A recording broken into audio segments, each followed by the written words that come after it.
اگر زمین گول ہے تو جس قبلے کی طرف خانہ کعبہ کی طرف ہم سمت کر کے نماز پڑھتے ہیں اس کا سمت معلوم کرنا ناممکن ہے؟ یہ ایک بہت بڑا دعویٰ ہے جو اویس اقبال نے کیا ہے۔ آئیے پہلے ان کا یہ اعتراض سنتے ہیں اور پھر ان کا ایک ایسا سائنسی اور منطقی جواب دیتے ہیں جو نہ صرف اویس اقبال کے بلکہ ان جیسی سوچ رکھنے والے ہر انسان کے شکوک و شبہات کو ہمیشہ کے لیے ختم کر دے گا۔ مساجد کے رخ جو ہیں وہ خانہ کعبہ کی جانب الائن کیے جاتے ہیں۔ نیوز چینلز میں باقاعدہ خبریں چلائی جاتی ہیں کہ جناب آج دوپہر 2:15 بجے جو سورج ہے خانہ کعبہ کے عین اوپر ہوگا اور اس سے آپ جو ہیں خانہ کعبہ کی سمت کا تعین کر سکتے ہیں۔ اگر آپ میرے ہاتھ میں یہ گیند دیکھیں جو کہ زمین ہے اور اس جگہ پر اگر خانہ کعبہ ہے اور یہاں پر لاہور ہے تو یہاں پر ایک بندہ جو سجدہ کر رہا ہے تو اس کا جو ٹینجنٹ ہے وہ خلا میں بنے گا، اس کا رخ کبھی بھی خانہ کعبہ کی جانب نہیں ہو سکتا۔ اویس اقبال صاحب سے ایک بہت بنیادی کامن سینس کا سوال ہے۔ اویس صاحب، زمین پر سمت ڈائریکشن کا تعین کیسے ہوتا ہے؟ مثال کے طور پر زمین پر نیچے کہاں ہے، ڈاؤن کس طرف ہے؟ اگر پاکستان میں کوئی شخص ایک سیب ہاتھ سے چھوڑے تو وہ نیچے زمین پر گرے گا۔ عین اسی وقت اگر امریکہ جو زمین کی دوسری طرف ہے اس میں کوئی شخص سیب چھوڑے تو وہ بھی نیچے زمین پر ہی گرے گا۔ لیکن اگر ہم اویس اقبال صاحب کی طرح کائنات یعنی اسپیس کے زاویے سے دیکھیں تو وہ دونوں سے بالکل اپوزٹ ڈائریکشن متضاد سمتوں میں گر رہے ہوں گے۔ تو کیا ہم یہ کہیں گے کہ کیونکہ زمین گول ہے اس لیے امریکہ والے سیب کو زمین پر نہیں بلکہ خلا میں اوپر کی طرف جانا چاہیے؟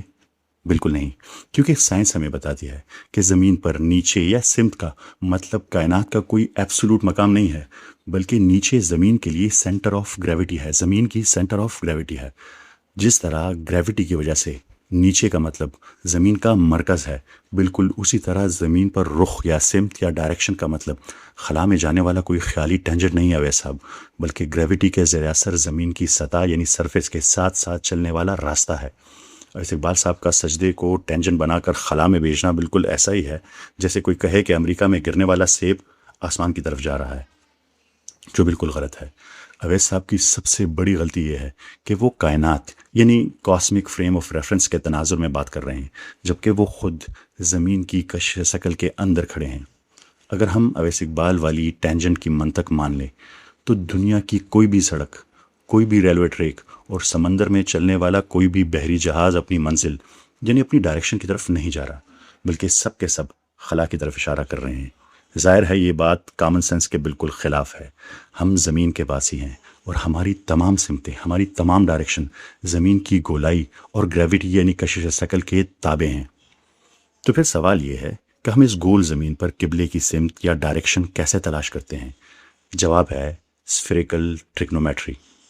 مجھے ایسے معلوم ہوتا ہے کہ اویس اقبال صاحب اسفیریکل ٹریگنومیٹری کے علم سے پوری طرح ناواقف ہیں۔ وہ شاید یہ نہیں جانتے کہ سمت یعنی ڈائریکشن معلوم کرنے والی یہ حیرت انگیز سائنس کس نے ایجاد کی تھی اور ہماری اس گول زمین پر یہ اصل میں کیسے کام کرتی ہے۔ آئیے ذرا اس کنسیپٹ پر غور و فکر کرتے ہیں۔ یہ اسفیریکل ٹریگنومیٹری کا جو کنسیپٹ ہے اس کا بنیادی مقصد گول یا کروی سطح پر فاصلوں اور سمتوں یعنی ڈائریکشنز کا درست تعین کرنا ہے۔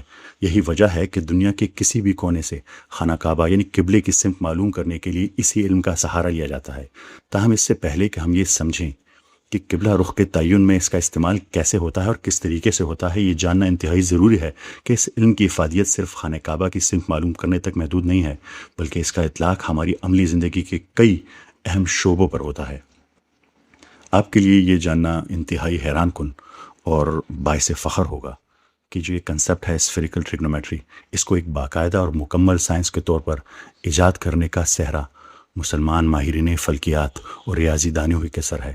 البتانی، البیرونی، ابو الوفا بوزجانی اور نصیر الدین طوسی جیسے عظیم مسلمان سائنسدانوں نے قبلے کا درست رخ، نماز کے اوقات اور چاند معلوم کرنے کی اپنی مذہبی ضرورتوں کے پیش نظر اس علم کی بنیاد رکھی اور اسے باقاعدہ ایجاد کیا۔ آج کی جدید ایوییشن، ایئر لائن انڈسٹری اسی پر چلتی ہے۔ جب ایک جہاز لاہور سے نیو یارک جاتا ہے تو پائلٹ 2D نقشے والی سیدھی لائن پر جہاز نہیں اڑاتا، بلکہ وہ اس گریٹ سرکل کو فالو کرتا ہے۔ اگر پائلٹ اویس والی ٹینجنٹ کی منطق مان لے تو جہاز اڑان بھرنے کے بعد سیدھا خلا میں نکل جائے گا۔ اسی طرح آپ کے اسمارٹ فون کا GPS جسے آپ کسی بھی دو شہروں کا فاصلہ نکالتے ہیں وہ بھی اسی اسفیریکل ٹریگنومیٹری کے فارمولوں پر کام کرتا ہے۔ اگر ہم تھیوریٹیکل فزکس اور کائنات کی گہرائی میں جائیں، اسے ٹٹولیں، تو آئنسٹائن کی جنرل تھیوری آف ریلیٹیوٹی کا نام آپ نے ضرور سنا ہوگا. وہ ہمیں بتاتی ہے کہ کائنات میں کچھ بھی فلیٹ نہیں ہے. بڑے اجرام فلکی جو ہیں وہ گریوٹی کی وجہ سے کائنات کا اسپیس ٹائم موڑ دیتی ہے، کرو کر دیتی ہے. اس میں جب روشنی بھی سفر کرتی ہے تو وہ ٹینجنٹ کی طرح سیدھی نہیں نکلتی، بلکہ وہ جیوڈائسس یعنی کرو راستوں کو فالو کرتی ہے، وہ مڑتی ہے وہاں پہ. جو اصول ستاروں اور روشنی کی فزکس پر لاگو ہے، بالکل وہی اصول زمین پر موجود انسان کے سجدے کی سمت پر لاگو ہے. یہ سائنس کی، یہ میتھس کی انتہا ہے. اب آئے سمجھتے ہیں کہ قبلہ سمت جاننے کے لیے جو سفیریکل ٹریگنومیٹری کا استعمال کیا جاتا ہے وہ کیسے کیا جاتا ہے. سب سے پہلی اور بنیادی سائنسی حقیقت یہ ہے کہ زمین کوئی پرفیکٹ سفیئر نہیں ہے، یہ کامل گولا نہیں ہے جیسا کہ سائنسدان بتاتے ہیں. زمین دراصل ایک اوبلیٹ سفیروئڈ ہے جو پول سے چپٹی اور درمیان سے ابھری ہوئی ہے. اب اس اقبال صاحب کی یہ بات کہ سجدہ خلا میں جا رہا ہے تب درست ہوتی ہے اگر کائنات میں اوپر یا نیچے کی کوئی مطلب کوئی ایبسولوٹ سمت ہوتی. لیکن جب ہم زمین پر کھڑے ہوتے ہیں تو ہماری سمتوں کا فیصلہ کشش ثقل یعنی گریوٹی کرتی ہے. ہم نے اوپر اس پہ بات کی. ہماری سمت کسی خیالی تیر کی طرح خلا میں نہیں نکلتی، بلکہ وہ اس اوبلیٹ سفیروئڈ زمین کی سطح کے ساتھ ساتھ چلتی ہے. مسئلہ یہ ہے کہ ہم بچپن سے فلیٹ کاغذ پر جیومیٹری پڑھتے ہوئے آئے ہیں، لیکن گول زمین پر سیدھی لکیر کا تصور بالکل مختلف ہوتا ہے. گول سطح پر دو مقامات جیسے لاہور اور مکہ یا سوابی اور مکہ کے درمیان سب سے سیدھا اور چھوٹا راستہ ایک گریٹ سرکل ہے. ایک گریٹ سرکل سفیریکل ٹریگنومیٹری کا حصہ ہے. آئیے اسے مثال کی مدد سے سمجھتے ہیں. ایک مالٹا لیں اور اسے بالکل درمیان سے دو حصوں میں کاٹیں. کٹنے کی جگہ پر مالٹا کے چھلکے پر جو بڑا گول دائرہ بنتا ہے وہ ہے اصل میں گریٹ سرکل. زمین پر کسی بھی دو جگہوں کے درمیان سب سے چھوٹا راستہ ہمیشہ ایک گریٹ سرکل کا حصہ ہوتا ہے.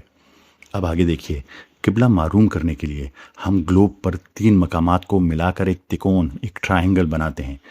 وہ 3 مقامات یہ ہیں: ایک آپ کی اپنی جگہ جیسے ابھی میں سوابی پاکستان میں ہوں، دوسری آپ کی منزل یعنی خانہ کعبہ مکہ مکرمہ، تیسرا نارتھ پول یعنی قطب شمالی.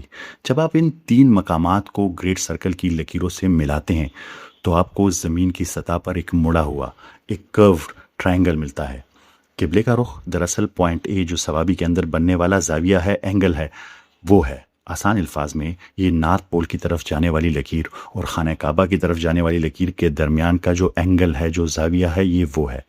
اس زاویے کا حساب لگانے کے لیے ہمیں سوابی اور خانہ کعبہ دونوں کے نقشوں کے کوآرڈینیٹس پتہ ہونے چاہیے، یعنی اس کا لیٹیچیوڈ اور اس کا لانگیچیوڈ، دونوں سوابی اور مکہ مکرمہ دونوں کا. قبلے کا زاویے کا حساب لگانے کے لیے ہم ایک خاص فارمولہ استعمال کرتے ہیں جسے سفیریکل لا آف کنٹینجنٹس کہتے ہیں. آپ کو یہ فارمولہ یاد کرنے کی کوئی ضرورت نہیں ہے. آپ کو اس وقت بس یہ 3 چیزیں سمجھنے کی ضرورت ہے: اپنی جگہ، مکہ کی جگہ اور دونوں کا فرق. اس کو ڈال کر جواب نکلتا ہے. سوابی کی معلومات فارمولے میں ڈالنے کے بعد جو جواب آتا ہے وہ ہے 259 ڈگری، یعنی مغرب یا جنوب مغرب، ویسٹ ساؤتھ ویسٹ 259 ڈگری. اصل دنیا میں اس ڈگری کا کیا مطلب ہے؟ 0 ڈگری کا مطلب ہوتا ہے شمال، ٹرو نارتھ. 90 ڈگری کا مطلب ہے ایسٹ یعنی مشرق، اور 180 ڈگری کا مطلب ہے جنوب یعنی ساؤتھ، اور 270 ڈگری کا مطلب ہے مغرب یعنی ویسٹ. چونکہ 259 ڈگری 270 ڈگری مغرب سے ذرا سا کم ہے تو اس کا مطلب ہے کہ سوابی سے زمین کی جو اوبلائٹ سفیروئڈ سطح پر خانہ کعبے تک پہنچنے والا سب سے چھوٹا راستہ بالکل مغرب یا جنوب مغرب یعنی ویسٹ ساؤتھ ویسٹ کی طرف اشارہ کرتا ہے. یہ ہے آپ کی ڈائریکشن. تو دیکھا آپ نے، صرف 3 چیزیں جان کر اپنی لوکیشن، خانہ کعبہ کی لوکیشن اور نارتھ پول کا رخ، گولائی کی یہ ریاضی آپ کو بالکل درست زاویے دے دیتی ہے کہ مکہ کی طرف منہ کرنے کے لیے کس طرف مڑنا ہے آپ کو. یہ ہے سفیریکل ٹریگنومیٹری. میں آپ کو گوگل میپس کی ایک ویڈیو دکھا رہا ہوں جو آپ کو واضح طور پر دکھاتا ہے کہ مسلمانوں کی مساجد کعبے کی سطح میں کتنی اچھی طرح سے منسلک ہیں. جہاں سے بھی آپ دیکھیں، کوئی بھی نان مسلم دیکھیں، چاہے لندن ہو، پاکستان ہو یا کوئی بھی ملک ہو، بالکل خانہ کعبے کی طرف اس کے قبلے کا رخ ہوگا. اب آتے ہیں روحانی پہلو کی طرف. خانہ کعبہ کی طرف رخ کرنے کا یہ مطلب ہرگز نہیں ہے کہ ہم پتھروں کی پوجا کرتے ہیں یا خدا تعالیٰ اس خانہ کعبہ میں ہے. کعبہ صرف اور صرف ایک سینٹر آف یونیفیکیشن ہے، اتحاد کا مرکز ہے. جب مسلمانوں کا قبلہ تبدیل ہوا تو لوگوں کے اعتراض پر قرآن کریم نے سورہ بقرہ کی آیت 177 میں ایک شاندار اصول دیا. ہم سب جنت میں جانا چاہتے ہیں اور اس منزل تک پہنچنے کے لیے نیکی کمانا شرط ہے. واقعی ہم جانتے ہیں کہ نیکی کی اصل تعریف کیا ہے؟ آئیے دیکھتے ہیں کہ اللہ تعالیٰ نے قرآن کریم میں نیکی کو کس طرح بیان کیا ہے. سورہ بقرہ کی آیت 177 بلا شبہ قرآن مجید کی جامع ترین آیات میں سے ایک ہے، جو پورے دین اسلام کے ڈھانچے کو ایک ہی جگہ سمیٹ دیتی ہے۔ اس آیت کا پس منظر بڑا دلچسپ ہے اور سبق آموز ہے۔ جب مسلمانوں کا قبلہ بیت المقدس سے بدل کر خانہ کعبہ یعنی مکہ کیا گیا تو معاشرے میں ایک بہت بڑی بحث چھڑ گئی۔ لوگ اس ظاہری بات پر الجھ گئے کہ عبادت کے لیے منہ کس طرف کرنا زیادہ درست ہے۔ اس بحث و تکرار کے ماحول میں اللہ تعالیٰ نے یہ عظیم آیت سورہ بقرہ کی آیت نمبر 177 نازل کی اور انسانوں کو کی سوچ کا زاویہ ہی بدل کر رکھ دیا۔ قرآن کریم نے دو ٹوک الفاظ میں واضح کیا کہ محض مشرق یا مغرب کی طرف چہرہ موڑ لینے کا نام نیکی نہیں ہے۔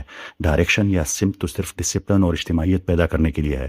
اگر ایک انسان کا دل اللہ کے خوف یا یوم حساب کے یقین یا انسانیت کی ہمدردی سے خالی ہے تو اس کا ایک خاص سمت میں کھڑے ہو کر محض ایک ظاہری ورزش، ایک فزیکل ایکسرسائز تو ہو سکتی ہے، حقیقی نیکی کبھی بھی نہیں ہو سکتی۔ آئیے اس آیت کو سمجھتے ہیں۔ قرآن کریم بتاتا ہے کہ نیکی کی عظیم الشان عمارت جن ستونوں پر کھڑی ہے، ان تین میں سے پہلا ستون آپ کا درست ایمان ہے۔ یہ آیت فرماتی ہے نیکی صرف یہ نہیں ہے کہ تم اپنے چہرے مشرق یا مغرب کی طرف موڑ لو، بلکہ اصل نیکی یہ ہے کہ انسان اللہ پر، یوم آخرت پر، فرشتوں پر، اللہ کی کتابوں پر، اس کے نبیوں پر سچے دل سے ایمان لائے۔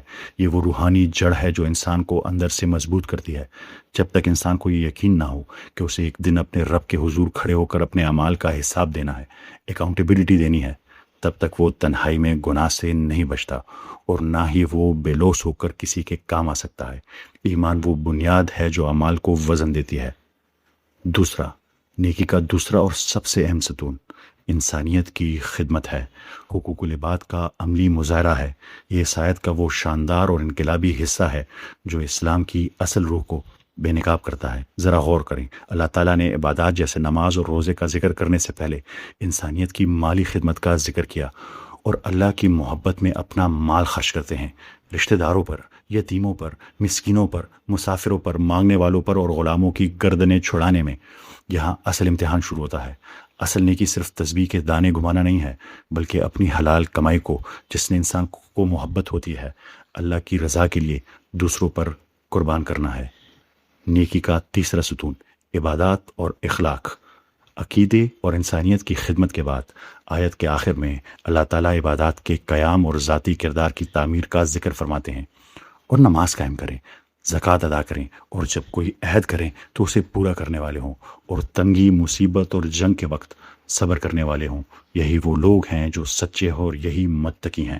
ایک انسانی معاشرے میں کتنا ہی اچھا کیوں نہ ہو، اگر وہ اللہ تعالیٰ کا حق نماز زکوٰۃ ادا نہیں کرتا تو اس کی نیکی ادھوری ہے۔ اسی طرح ایک انسان کی اخلاقی پہچان اس کا کردار ہے، وہ جو وعدے کرے اسے نبھائے، اور جب حالات سخت ہوں، بیماریاں آئیں یا مالی تنگی ہو تو وہ گھبرا کر اللہ تعالیٰ سے شکوے نہ کرے، بلکہ صبر کا دامن تھامے رکھے۔